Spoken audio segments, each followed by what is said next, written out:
Once a cop, let it knock, yeah. I for one thing we should celebrate redemption instead of condemning it. Corey Pegues, up, talk your truth, bruh. Check it out. Once a cop. Pull up a seat. You're now in Corey's Corner, where right conversations matter. I'm your host, Corey Pegues, and I always keep it right, not real. Today on Corey's Corner, we're joined by Chris Alexander, a powerhouse in civil rights, policy, and justice reform. Chris is the executive director of the New York State Conference of the NAACP, leading 52 branches across the state in the fight for equity and equal rights. Before taking on this historic role, he made statewide impact as the inaugural executive director of the New York State Office of Cannabis Management, where he launched New York's cannabis market and helped author the Marijuana Regulation Taxation Act, the landmark legislation bill. A longtime advocate and reform, Chris has shaped policy from inside government and on the front lines, working with New York State Senate, the DPA, Drug Policy Alliance, Congress, and the Democratic Party to advance policing reform, decarceration, parole reform, and expand access to education in state prisons. With degrees from Syracuse University and CUNY School of Law, Chris brings both sharp legal insight and deep community commitment to every fight he leads. We're honored to have you here today. Welcome to Corey's Corner. It's good to be My here, brother. Good to be here. Man, long time coming. Yeah. Before we jump into the show, I want to shout out our sponsors, Corrupt Mob MC, one of the flyest motorcycle clubs in New York State, if not the East Coast, where, you know, brotherhood meets the road, respect the mob. And of course, Vodka, that smooth, refreshing drink of tequila and vodka mixed together. Great starter for any conversation. Shout out to the sponsors. Man, it's been a long time. Yeah. Let's see if you remember. Where did we meet? Ooh, I cannot remember. But I know it had to be around 2015, 2016, somewhere along there. I remember us being in Denver together. Denver, Colorado. Yeah, I remember that. At a marijuana convention. At a marijuana convention. Yeah. Yes. And I was one of the featured speakers. Yeah. And I'm speaking, and I see you. I'm like, this young brother's here, man. Looking, we got to know one another. Yeah. But you know what's funny about that? When I went out to Denver, I thought it was going to be weed everywhere. All on every corner, all over the place. I don't know did you went to the after party that night? I don't know. You know, I was laying guy. low. I was laying low. I was doing all that. But, I went to, they was like, we having this event. So I go to the event, and it was at this marijuana club. Yeah. It was just like marijuana all over the place, everywhere. Tables, everybody. I was walking around. I don't smoke. Never really smoked marijuana in my life. But people was like, hey, dude, here, take a hit. Dude, here, take a hit. It was all over the place. I couldn't believe it. Yeah. But what I do remember is they ID'd you. You could not get into this place without state ID and the whole nine. It was a great experience. Not only that, you know, I got to connect with you. And since then, you know, we've been friends ever since then. And you've been doing some really big things. I'm so proud of you. From back then, you was with DPA. You was the Drug Policy Alliance with, what's the sister name? Sandra Frederique. Yes, my girl. I'm sorry, Sandra. Hey, I haven't spoken to her in a long time. Yes, she's leading. She's in charge of the whole organization now. Oh, I love it. I love it. Y'all was doing some really good things, and now you the big dog in NAACP. I love it. Let's get to it. Take us back a little bit. Give a little background on where you grew up. Your family dynamics, mother, father, siblings. Yeah. So I'm from Hollis, born and raised. Me and my wife now own a house in Jamaica, but born and raised in Hollis. You know, 2 older brothers, younger sister. You know, very tight family. Mother and father from Caribbean, from Grenada, and so you know the extended family is like the immediate family. Yeah. And so you know, just grew up really close. And what schools you went to? Well, I went to school in Manhattan. I went to Xavier High School in Manhattan. And then I went to Syracuse for undergrad after high school. So, but I went to school in Manhattan growing up. You know, mom worked in the hospital. She was a dietitian. Okay. And so commuting, it was easier for us to go to school around where she was working. Yes. So, and my father was a mailman.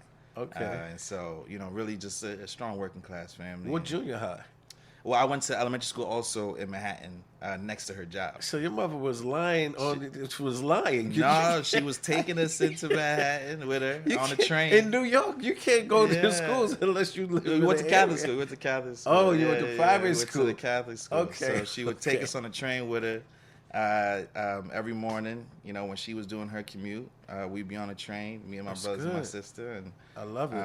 And then, you know, we had to wait till she was ready to go home after work. Sometimes we'd be under her desk in the hospital, just, you know, playing and waiting for her to be done. And so, you know, we just got to see that hard work really up close and personal growing up, and spend a lot of time, you know, with both of them. I love it. Shout out to Mama Alexander, man. You know, the Caribbeans, man, are known, all of them, St. Lucians, Jamaicans, Trinidadians, for coming here, working hard, and making sure their kids get a good education, man. Always. They did well. They did well. So, what were your earliest experiences and influences that shaped your commitment to civil rights? Ooh, I mean, I think it was, you know, definitely my dad had a large part to do with that. You know, he was always a person that, you know, it's not your space or your responsibility to you don't need to be criticized as something that you're not willing to go in and work and improve and help to fix. And so I think growing up, there was always a sense of responsibility that we had, whether it was around the house or, you know, even as we played sports growing up, leading the teams that we played in. You know, I played at an Impact basketball league around here growing up. And so it was always a sense of you know, responsibility to commit to something bigger than yourself. And so, you know, growing up, he actually was, before he came to this country, he was a police officer in Antigua. When he left Grenada, he went to Antigua, was a police officer. So it's funny. He came here leaving that life, but intended to, you know, go into accounting, and he met my mom. And so they fell in love, and he, you know, dropped out of school and went to be a mailman, and she stayed in, continues to pursue, and she's, you know, a registered dietitian, and so she's always made sure we was eating healthy growing up. You know, so it was a very, you know, strong nuclear family. My father passed away my freshman year of college. But you know, the lessons that he taught never faded. I love it. Antigua. Best water I ever seen, man. Yeah. Oh, 365 beaches. The best water, the clearest water I ever seen. So, before stepping to statewide leadership, what moment in your career made you realize that you wanted to focus on policy and reform? Well, I mean, I began my professional career running political campaigns, right? And so I'm working to get, you know, the congressperson, the state assembly member, the state senator elected. I was, you know, running these political campaigns, you know, a variety of levels. And it just became clearer and clearer to me that while the electoral politics was important, I needed to really be focusing more on issues that were impacting not just me, but, you know, my community. Right. And so really, you know, frustration around stop and frisk was the thing that transitioned me from working purely on getting candidates elected to focus on getting meaningful policy change implemented. And so that was the transition. It was, you know, stop and frisk, you know, at the time was just so abhorrent, you know, and I mean, you know, we've talked about this at length, and it was just that it was the hypocrisy of it all that drove me really to focus in on how can we start to address some of these problems that it doesn't seem like folks have a lot of interest in addressing. Right. And so that's what started me. And then, you know, once I figured out my lane around marijuana policy, I was gone. I was running. That was a good lane too. Very good lane. Yeah. You worked in political organizing, legal advocacy, legislation, and community engagement. Yeah. How did each chapter prepare you for leading the NAACP in New York, heading a conference? Well, I mean, it's a good question. I mean, I think, you know, the political work, the politics is the means by which we put individuals in position to decide what happens with our tax dollars, right? And so it is always an understanding that, you know, without engaging in the political process, you really can't, you know, demand anything on the back end, because, you know, this process by which we choose who our elected leaders are, it is so crucial. And so I think that understanding the politics of it all was kind of a necessary foundation for me, because when I'm banging down the door and not understanding why, this legislator or this elected official doesn't want to take on this issue. But I understand the politics of their district is one that doesn't demand that they do so. It helps to inform my strategy. Right. And so the political organizing, the campaign work was incredibly important. But, as I started to kind of develop my obsession with policy, with problem solving, which is what public policy really is about, I think that gave me a little bit of an edge. Because I couldn't just be someone who understood the relationships that needed to be formed. I had to understand the substance of the thing that we're trying to fix, as well as the consequences of action and inaction, because you have to be able to articulate both in order to get the response that you want, right? Because it's always about choices. Right. And I think that my experiences, both on the federal level, political, state level, whatever, all gave me just a bit more color to the conversation, because I understand why this particular elected official, or this particular governor, or whoever is not interested in that conversation, because it's not a conversation you have to deal with. Right. And so strategizing as an operative it's important to now you learn how to make them deal with the conversation that you want them to have. Yeah. So Right. How did your higher education contribute to your approach to leadership and advocacy? Oof. I mean, Syracuse was an interesting place. Syracuse had a home to Maxwell. Any Syracuse alum, shout out to the Orange and Maxwell School. I used to live in Watertown. Right there, yeah, it's right there. 60 miles Yeah. North. Yeah, Cold. right up 81, yeah. Cold. Oh, Ice my cold. God. But, Syracuse is just a place where there's a lot of people from different places. But what is most interesting about Syracuse is that juxtaposition between the community and the university. Syracuse is a private institution. Right. And they got a lot of money. Uh-huh. And then you look on the south side of It's Syracuse, bleak. It's down bleak. South Carolina, it's a different place. Yes. And so the relationship that people have with the institution, sometimes it's not a healthy one. Sometimes it's a dependency because they're the highest employer, the biggest employer in the area. Yeah. And I think that my experience in CUSE was important because it forced me to go outside. Because I knew that where we were in the ivory tower of higher education wasn't the reality that most people in the neighborhood that I was living in were experiencing. So it forces you to go experience, it forces you to go do the community services, forces you to go and sit and just even being a member of a church up there, just being around. It's just, this isn't the reality everybody's feeling. Right. And then you got this question, why is that? Right. And so I think that experience was incredible for that purpose. But I mean, CUNY Law is the #1 public interest law school in the country for a reason. The experts that come in and, I just had a really great experience and some excellent training from some people who've been doing some important work for a long time. So both institutions, I think, really helped me. Okay. The clubs in Syracuse weren't that bad neither. We had a good time. I was in the Army in Fort Drum. Yeah, I was right there. So I was in Fort Drum in Watertown, and there's nothing in Fort Drum but you gotta go to freaking Cuse. snow. So we had to go to go to Canada to party or go to Syracuse. Hey, and listen, I always chose the latter. we had a go good to time in Syracuse. Syracuse. Yeah. When there's so much snow, you got to find a way to have fun. You had to. It was crazy. So now you're leading the New York State Conference of the NAACP. What does this moment in civil rights history require from leaders like you? And before you answer that, tell us exactly what is the conference of the NAACP. Yeah.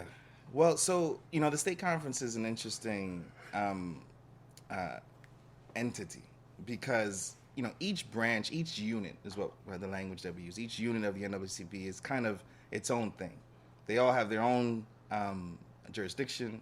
And we all operate under national NAACP, but people are out doing the work, right? They have standing in their community. Each of these leaders that represent our branches, both as executive positions that they were elected to, or just standing members, they're all leaders in their communities, right? And so it is a role that is about leading the leaders and providing them the tools that they need to be effective locally. So we have a Jamaica branch here with an incredible president who's done a lot of work locally, but without some support from the state conference, the engagement or the elevation of local issues in Albany, it kind of misses a bit, right?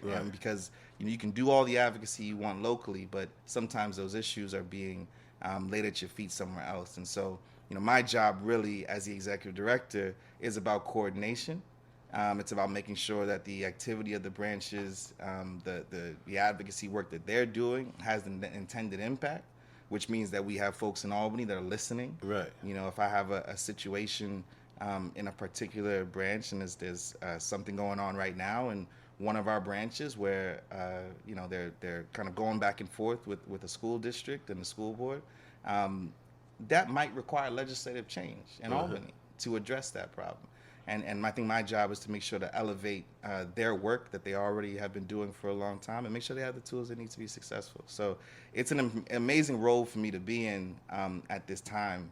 But it's also just like an honor to be around all of these leaders. I mean, it's a lot of branches, a lot of people who have been, pillars in their community. Just last year, I imagine we'll talk about Dr. Dukes and her incredible legacy and the work that she's done. But, former Syracuse Common Council President Van Robinson passed away last year as well, or this year as well.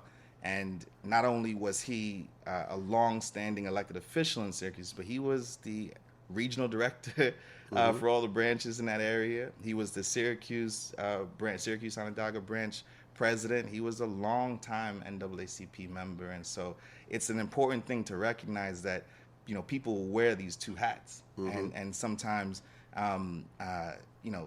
it's important for us to recognize that they can only be as impactful as they can be with support from others. And so I'm just honored to be in this position where I'm able to help, folks be effective. Speaking of who I affectionately call Mama Dukes, it was a proud moment seeing you at the press conference with Mama Dukes standing by your side, putting her hand on you. And for those of you who doesn't know, the legendary Hazel Dukes, she's a stalwart in the civil rights movement, walked with Dr. Martin Luther King Jr.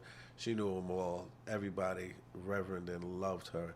And to see you there standing next to her and her giving you the blessings, it was a proud moment for me. I was sitting wherever I was at. I was like, yo, Chris, go, baby. I see you. Oh, but it's all good that, the elders lift up the young people. So what did Mama Dukes mean to you? Well, people don't know. I first met Dr. Dukes, our current president, actually, who was her chosen successor, L. Joy Williams. She was the former Brooklyn branch president. Yes. And she has been a powerhouse in New York City politics in her own right for a long time as well. And it's, she's my boss now, but she is the person who I think is really driving the engine of this new generation. And I think that when Dr. Dukes appointed me, it was because of people like L. Joy Williams who allowed and made it easier for Dr. Dukes to be comfortable with kind of the next generation being ready to lead. Transition is a hard thing, always. She was an incredible leader. She was a force. It's sometimes when you know that you can get the job done better than anybody else, you just keep doing it. And she just kept doing it. And it was an incredible thing to watch her work. But I think what she meant to me most, not only, I get emotional because, she, at the time when she appointed me, it was an interesting time in my life coming from the office, but it meant a lot for somebody to say good job, and for somebody like her to say good job, and for her to embrace me and put her arms around me, and then, to say like, look, I've spent my life building this organization. I want you to help take it to the next level and ensure that it has a clear future. And so I'm just so appreciative of her. And our relationship really started back in 2016 when I was still at the Drug Policy Alliance. Me and Cassandra went to meet with her. Right. And then over the years, she just kind of kept watching and multiple times she made calls to get me appointed to the position. Yeah. And she was always there as a figure who in some ways is larger than life, but also is like incredibly motherly. Yes, and yes. will just hold your hand and talk to you. And so I'm so appreciative of the time I was able to spend with her. Yes, I didn't know her intimately, but anytime I was around her, she was hugging and kissing Yeah. me. She was auntie. She was Yeah. auntie to Yeah. everybody. Yeah. What are the biggest challenges facing New York's 52 NAACP units, as you said, and how are you working to unify and strengthen them? Yeah, I mean, it's interesting because I think one of the public critiques is that the NAACP is not as active as they used to be historically. I think that's a public critique that's probably commonly held across branches across the country. But what I've seen in my experience is the literal opposite. People working every day to try to be what their community needs them to be, to try to be the stalwarts, to try to be the guardians, to try to be the defenders. I think for me, I've said a bit, my role is to help them be more effective, but more than that, it's just to make sure that the fights that they're fighting, like locally, don't end with them, right? Because again, there's stuff that's happening on the local level that's impacted and directed, in Albany, that's caused in Albany by a conversation that didn't include them, and they're dealing with the ramifications. And so for me, it is providing context, it's providing direction for their energy, and then whatever tools they need, right? Like, there's an operational support function to the job, but it's also like something that happened last year. We were able to tweak some language in the final budget through our advocacy, and it may not seem like that was a significant tweak to a person who doesn't engage normally in this work.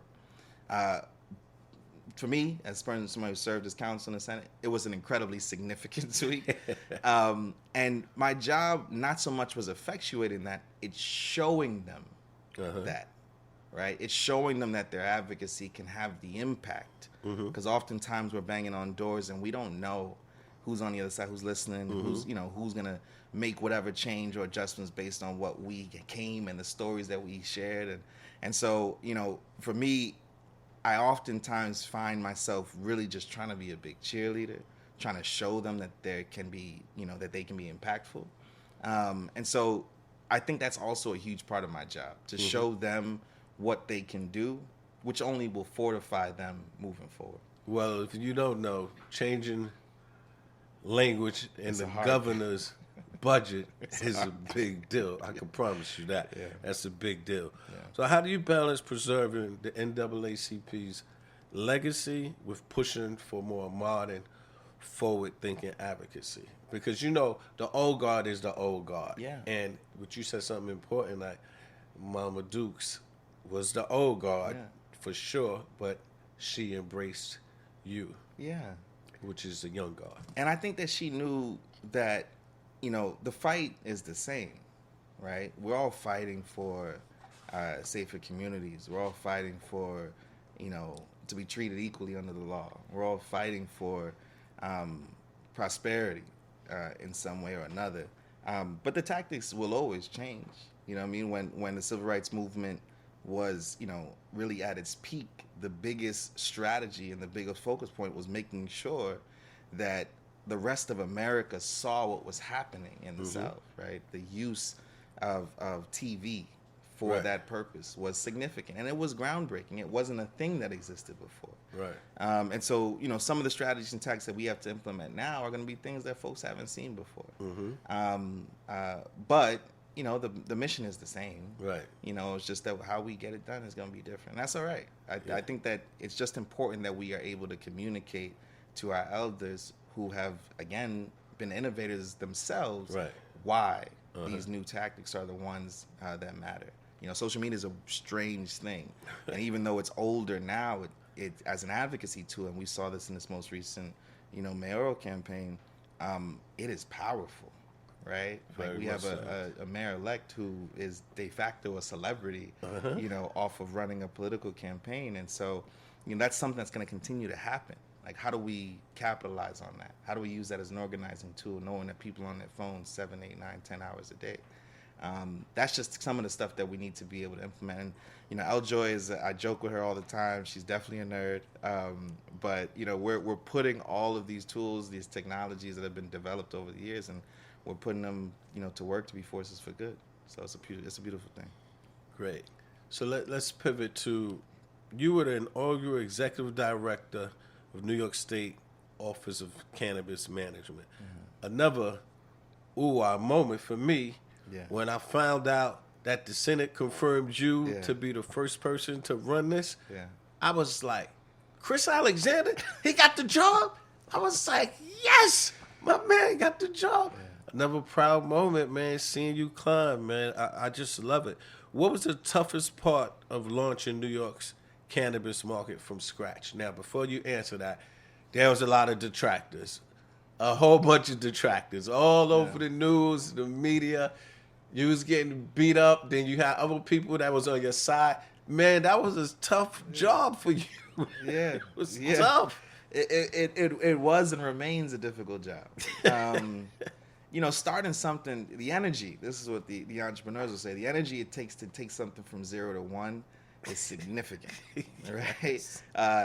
We have to remember that, while, cannabis is the industry has always existed and people have been using marijuana for thousands of years, etc. The industry like what we have in New York, especially so soon after we saw the NYPD locking up 50, 60,000 people a year for simple possession. Mm-hmm. It is crazy. It's hard to see something and work to build it and to create it when people may not share or see the vision. I think the hardest part of the job was doing what we said we were going to do. The law dictated that we ensure that those who were last had an opportunity to be first. That's not a thing that people are generally comfortable with. Right. And so we had to essentially, tell a story about what could happen if we look at building industries differently. Mm-hmm. If we look at, capitalism as a tool for social change. What does it mean to use it actively to create and repair harm? It was difficult. It is difficult. It remains a very sensitive subject. But I think the hardest thing was just convincing people that something that they could not imagine was possible. Yes. Which you could imagine a little crazy. But I'm so proud. We built an incredible team. When I left, we had just under 200 employees. When I started, we had no papers, no pens, and no people. It was just me in a room.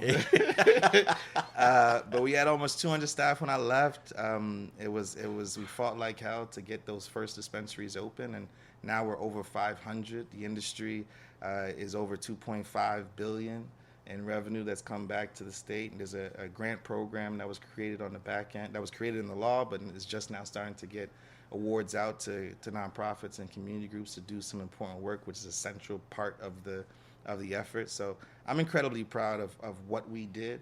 Mm-hmm. It's funny, I was talking to a mentor of mine, and I still kind of struggle with, whatever. And he was just like, listen, they said something couldn't be done, and you did it. Yes. And now you're upset about how they critiqued you for doing it. He said, it doesn't matter.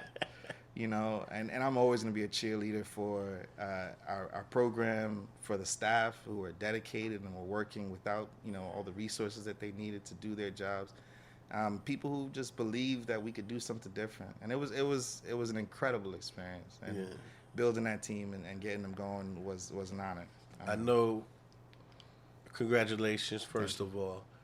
I know for a fact you didn't realize you got 500 legal stores. You wasn't anticipating having 2,000 illegal ones when you was opening up the legal ones. Y'all did y'all anticipate that there was going to be so many illegal shops opening up? Yeah, I mean, every legal market, there's certain trends that you see in every market, right? And someone who I've been doing this work for a long time, so you kind of knew what was going to come and what was going to happen. I think there were certain partnerships that we needed to work a little bit better, to better understand their role in the process. And so, we did what we could, and but at the end of the day, the DMV is not charged with stopping people who drive with an illegal license or without a license, right? Right. The police do that. Yes. Right. SLA doesn't stop people who are selling alcohol without a license. The police do that. Right. And so I think it was an important, I needed to do more to ensure that the partners that were necessary for an effective program were prepared to do the work that they needed to do to support the program. And I think that was the gap. In those early days of trying to get, law enforcement, DAs, et cetera, to understand that they had a role to play, was very frustrating. But because it was so easy before. I could imagine. Yeah, but that's at the end of the day, the market will continue to grow. Yeah. People are supporting our small businesses. Right. 200, over half of those are either owned by Black-owned, minority-owned, women-owned businesses, or by people who were previously impacted who had convictions themselves, right? And so that's a beautiful story to tell. And so I'm focused on, celebrating what we got done. Right. And the illicit shops will close. They'll continue to close. There's been a significant amount of closures, not even just because of action, sometimes because of just it's not viable anymore. You've got a better business around the corner that people trust more. Exactly. So it's a beautiful thing. Yeah. I sold a bunch of marijuana. Can I get a license? That's not a question for me anymore, brother. That was many moons ago, okay? Before y'all all start DMing me and retweeting this out. You helped write the Marijuana Regulation and Taxation Act. What was the non-negotiable principle you insisted be included in that legislation? So many. Give me the three top. things. Three things we said. This is really the campaign. We actually, the campaign started. Cassandra Frederique, Executive Director of the Drug Policy Alliance, who was my boss and is just an incredible advocate. She started a decrim campaign focused on reducing the amount of arrests that the NYPD was making for cannabis offenses. Again, 50,000, 60,000 people a year. I remember she invited me to Albany to speak. Yeah. And so, that decrim campaign, as we continued to work it and try to see where it could go, it just became incredibly clear we couldn't undo what had been done just by decriminalizing possession of small amounts of marijuana. And so, I was brought on to really expand and transition that campaign to something more and, focused on legalization. And so, the campaign principles ended up being very visible in the law. And here are the three. The first thing is that we can't go forward without looking back. Expungement, which, again, did not exist in the state of New York until we were trying to pass this law. We created expungement trying to legalize marijuana. It was not a remedy that existed under New York law. Number two, whatever we built, whatever industry we created at the time, the numbers of Black ownership, minority ownership in cannabis was less than 1%, right? And so whatever we built, it couldn't look like that because we knew 90% statewide, 84% depending on the numbers, of the people getting arrested in New York were Black and brown. Right. So we understood that whatever we built, it had to be diverse. That's number two. And then number three was, the revenue that we knew would be generated, it had to go back to the places that were, had economic deprivation, that had people who could have been contributing to society, to those communities, pulled away. It had to be invested back in those communities. And so those were our three priorities for the campaign, and they're reflected in the law. And, of course, also in the program that we built afterwards, including our first licensing program, which was the card program, which made sure that those who had convictions were able to be the first to open up the retail dispensaries, right? And so, without those three things, you couldn't sit at the table with us. If you didn't agree to those three things, you couldn't sit at the table with us. Right. Now, everything changed as we, started to kind of get going and, people separate, people had different interests. But one thing that I'm incredibly proud of is the way that we held a coalition of people who otherwise would never work together. Right. Around those three key principles, and nobody diverted from those three. Nice. So. So for the audience who may not fully understand, what do people still misunderstand about the connection between cannabis legalization and racial justice? You know, for a lot of people, that's a good question. I think that people may minimize the impact of legalization because the plant is already kind of accepted and was accepted. There's always stigma, but use of cannabis in film and TV and social media and all that stuff, like that was already there. We already had legalized states, California and Washington, Alaska, Colorado. We've already seen these markets developed, and it kind of wasn't the same, right? It wasn't the same commitment to racial justice, etc. So that narrative wasn't naturally tied together. In New York, it was the number one misdemeanor arrest. Yes. In New York, it was the gateway drug, but not the gateway to other drugs, the gateway to criminals, to incarceration, Yes. to contact with the justice system. It was the easiest and most available tool of law enforcement. They stop and frisk. We've talked about this in the past. They spent all that time trying to find guns, and all they found was weed. Yeah. Right? And so it is a racial justice issue because it was quite easily the most available tool to law enforcement, and it was important to take it away because it was being abused. And I think that that's something that people need to understand and appreciate, the fact that the use of odor, right, could establish I'm walking outside and I smell weed. That's crazy. That is probable cause. It was probable cause to do whatever I wanted to do, and that, for people who care about civil rights and civil liberties, who care about, law enforcement abusing their discretion, etc., like marijuana, we had to address that before we could even have a conversation about something else. Parole reform, for example. Now, the issue that I worked on closely, the overwhelming majority of, people who are, were being violated on parole, technical violations, is for not showing up or for failed drug tests. And that failed drug test is cannabis, right? And so it was just so pervasive in ACS cases. The way that it was used, not always to start an investigation or to separate a family, but it was always used in furtherance, right? It was always something that you could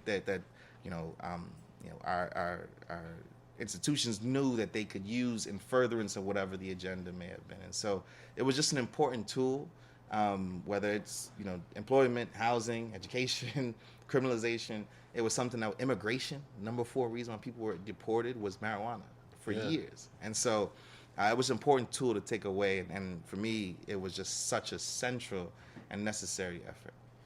Okay, let's get to something that's close to my heart.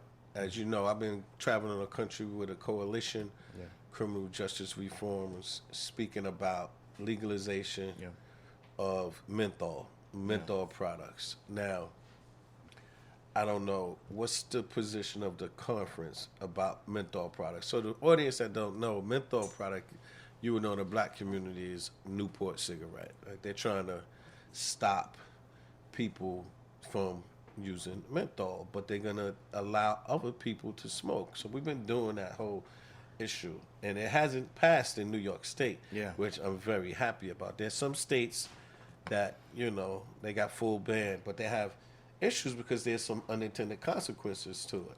Yeah, and that's sort of like the marijuana thing. Yeah, there's some nuance there. And I think, the state conference has been, an anti-smoking, anti-menthols, etc., for a long time, right? Understanding the impact that tobacco has had, etc. But the point that you raise is the central one. There's nobody interested in further criminalization for private behavior in that way, right? So where we align really is ensuring that whatever decisions are made based on public health or under the guise of public health don't create the conflict or the increased criminalization of black communities. Now, from a public health standpoint, tobacco isn't good, right? And so, but I know, and we've had this conversation in the past as well, criminalization is worse.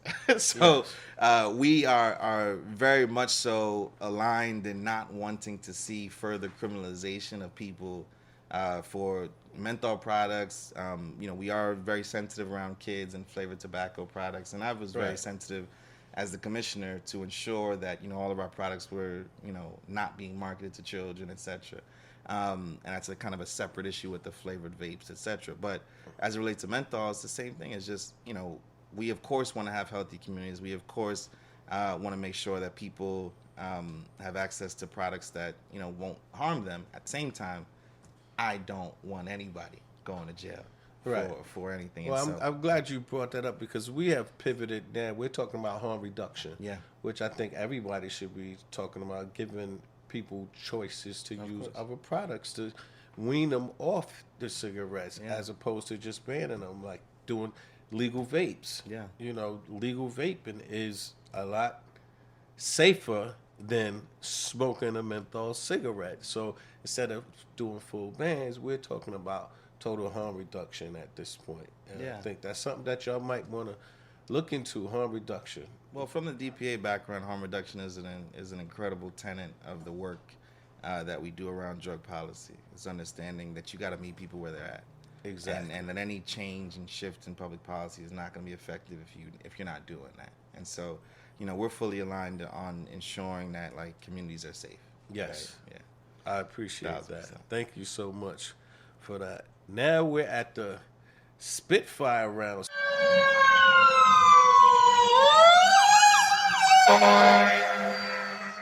We got this segment called Spitfire round where I ask you about 10 rapid fire questions. You answer yes, no, or one word answers. Okay. Hopefully. All right. So here we go. I gotta be nervous about this. This is easy stuff. One book that changed the way you think about justice or leadership. Autobiography of Malcolm X. Man, that's my book too. If you weren't working in policy or advocacy, what career do you think you'd be in? I got two. Either chef or restaurant bar type thing, or a book publisher. Nice. I love to read. So yeah. Okay.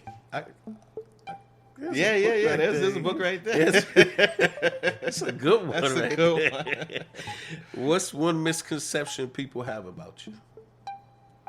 I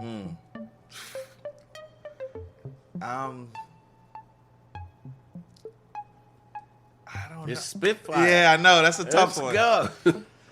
I am what I am. I am the same when the camera's on, when the camera's off, in the back room, when I'm negotiating with my team, when I'm fighting the police. I think I agree. You're pretty. That's the same. I'm the same all the time. What's the first thing you do in the morning to get centered? Look at my babies. Okay. Get them ready for school. Which accomplishment are you most proud of so far, other than your kids? It's got to be expungement.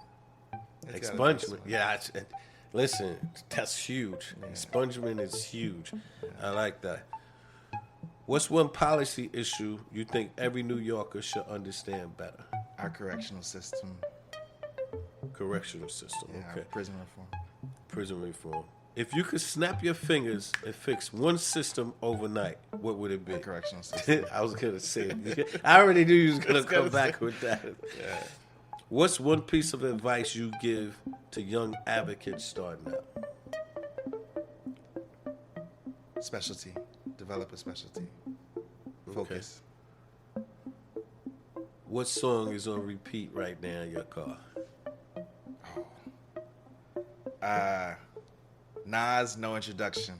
Nas, No Introduction. Okay. Legacy aside, what do you want people to feel when they hear your name? Chris Alexander. Optimistic for themselves, There's I want people to know that they can change things. That if they don't like how a system works or how a policy is implemented, that they can change it. I'm from here. I'm not from nowhere. I'm from over there. And we were able to do that just by staying focused and staying engaged. So yeah, that they can make that change. Okay. Spitfire. All right. Thank you very much. Yeah. Before we go back into the show, want to make sure, again, every show I have to plug this book, my best-selling book, Once a Cop, The Street, The Law, Two Worlds, One Man. It's a story about a misguided kid that made some mistakes and grew up, put his big boy pants on, go to school, get an education, and ultimately become an executive in the biggest police department in the country. And the book was turned into a feature documentary on Hulu and Apple TV called A Cops and Robbers Story. So if you get a chance, please purchase the book, view the documentary, and if you already did, thank you. And if you didn't already, I thank you in advance. All right, let's get back into it. Shout out again to Corrupt Mob MC and Vodkila. Now, word from our sponsors. This is not your average vodka. This is Vodkila, a decade of cultured excellence.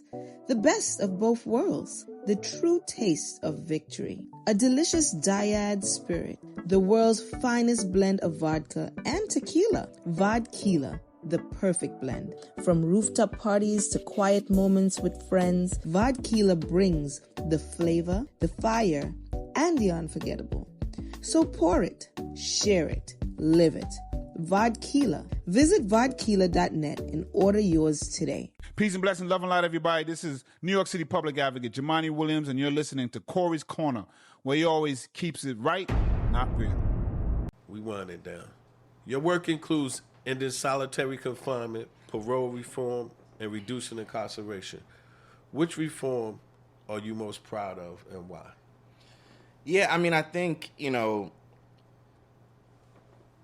parole reform is so important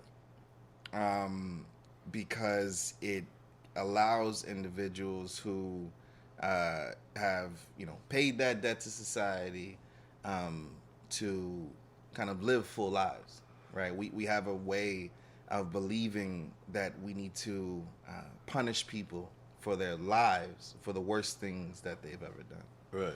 And, I'm not going to, even on the front end and sentencing and all that stuff that needs to be addressed, of course, police reform, of course. But when we talk about parole and we're talking about the back end, one, of course, we need to change and allow more individuals to be eligible for consideration. Two, we need to shift the way that the parole board considers whether or not an individual should be released. And those are efforts that we're working on right now through the NAACP State Conference and through the Parole Justice campaign. But if you really think about it, you have sent people away for whatever amount of time. You then have decided that they're ready to return to society, but you won't let them return to society. It doesn't make any sense. That's deep. And so, especially in the way that, before the recent reforms, the way that it was so easy for somebody to be sent back upstate, for 6 months for not showing up, for missing a call, for, any array of technical violations. It's really frustrating when you have systems like that defeat themselves. And it's demoralizing to the people that you ask to believe that the system is working with its intended impact, working towards its intended impact. And so parole reform, I think, is very significant. I think that it is incredibly important that we correct and remove and address the violence in our state correctional facilities, the culture of violence. But we also have to address our belief system that the correctional institution is providing a real value to our communities instead of just warehousing people. So I'd say parole reform is of those among the most significant because it is the most paradoxical, right? It is the thing that makes the least sense. And solitary, 14 days was the fight to reduce the use of solitary, not to end it, just to reduce the use. People would sit in solitary for 20, 25 years. Yeah. With no access to anybody. That's great. And the you gotta think about it. You're locked up while you're locked up. You're locked up while you're locked up. Yeah. It's a hat on a hat. It makes no sense, and it does not make our institutions safer. And so that was one that I was really honored to work on. The solitary confinement law didn't pass while I was in the Senate, but we did negotiate a significant amount of it to get it to a certain point, and then it passed the next year. So honored to have been able to work on those two initiatives. Let me ask you a question. What's the path forward for restoring public trust between law enforcement and communities in which they serve? Accountability. On both? On all sides. Okay. Accountability. There's got to be an understanding that the rules are the rules, and that if we're all intended to adhere to them, that when they're broken, that everybody is held accountable. Because it doesn't work if it's just me. Right. It's got to be you two. It's got to be the officer. It's got to be the CO. It's got to be the parole. Like, it's got to be everybody who has power over the livelihoods, the freedom of movement. The greatest thing that the state can do is take away your freedom of movement. That's right. And so there should be a certain weight in which those positions and the people who are in those positions are held to a certain standard. How has seeing government from the inside shaped the way you advocate today? Because you've been a field director, legislative aide, associate counsel. Yeah. I find that it creates pessimism only because I know where the bureaucracy and how the bureaucracy is designed to slow progress and change.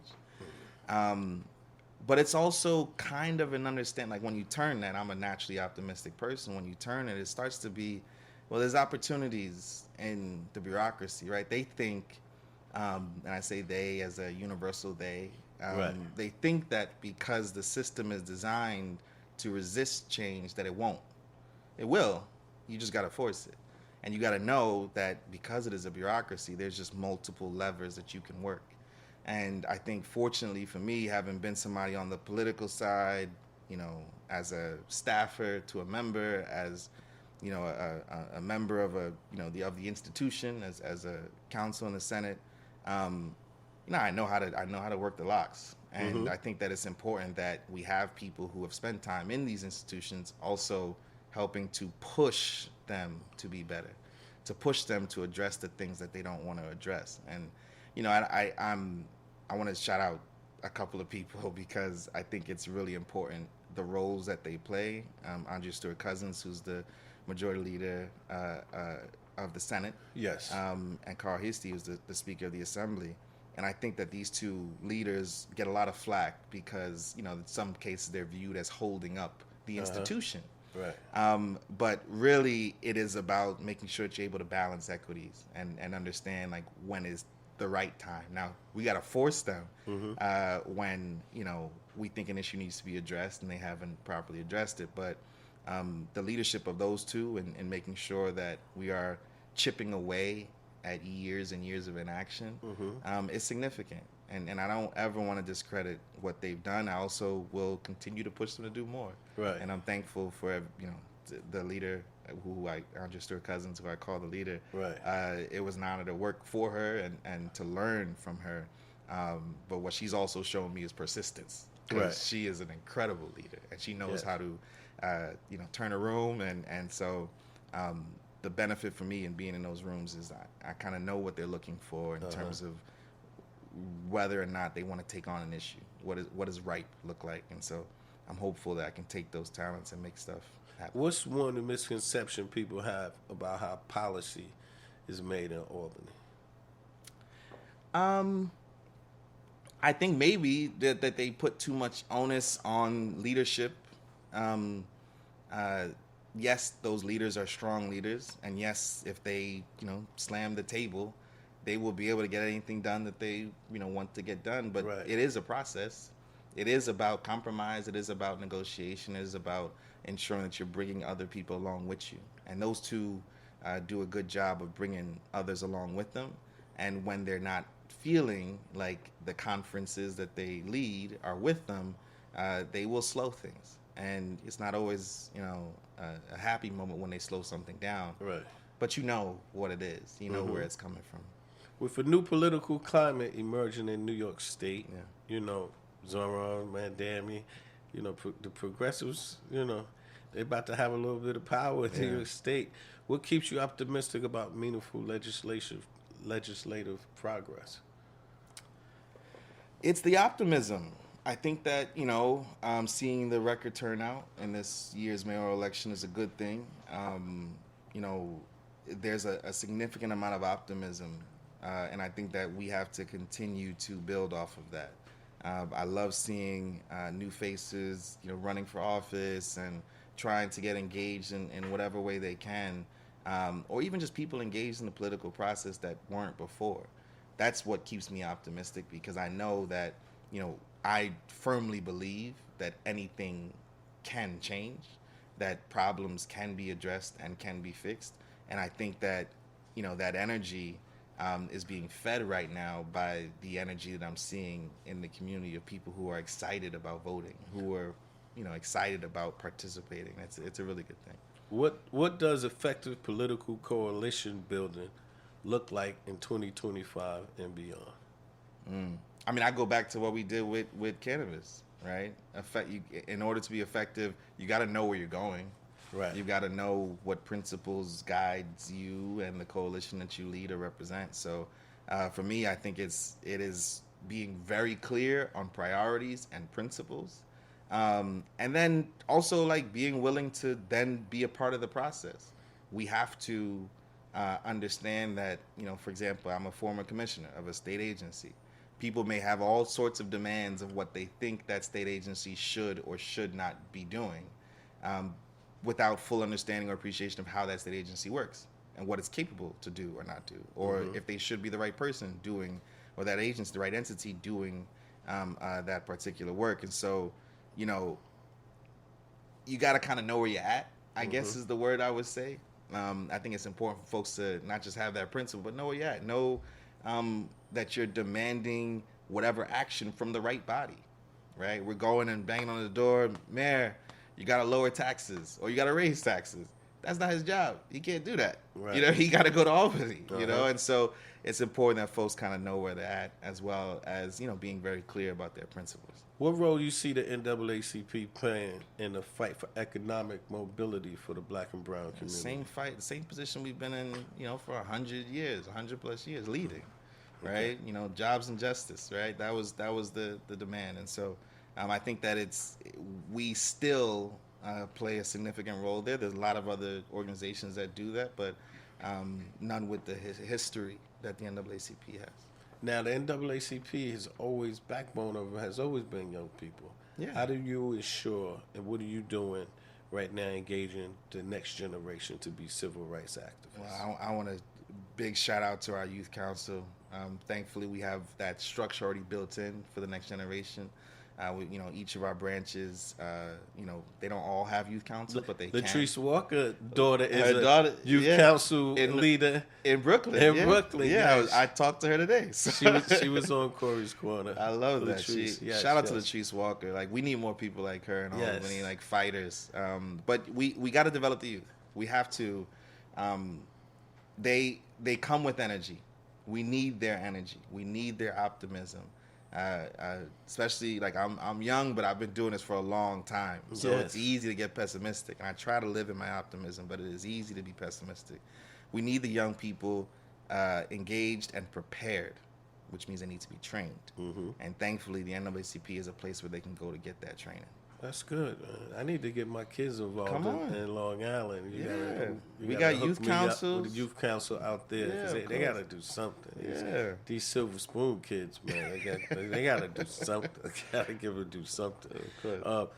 You've been in some very influential roles. It's such, at a young age. What has been your biggest leadership lesson so far?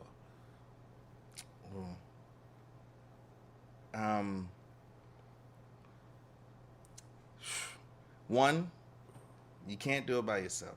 It requires you to build teams. In order to lead, you have to develop not a following, but you need to develop more leaders. The strength of a leader is in the leaders that they create.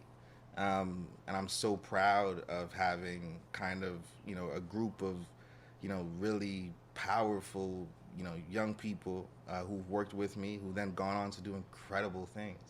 And I'm still, I'm a little older now in my journey, but I'm still excited about being able to inspire, and then to sit with people like yourself and just learn, and then take the lessons that you learn and incorporate them in my life, and then, bring them to somebody else as I build more teams. So, I think you can't do it by yourself. You got to develop more leaders.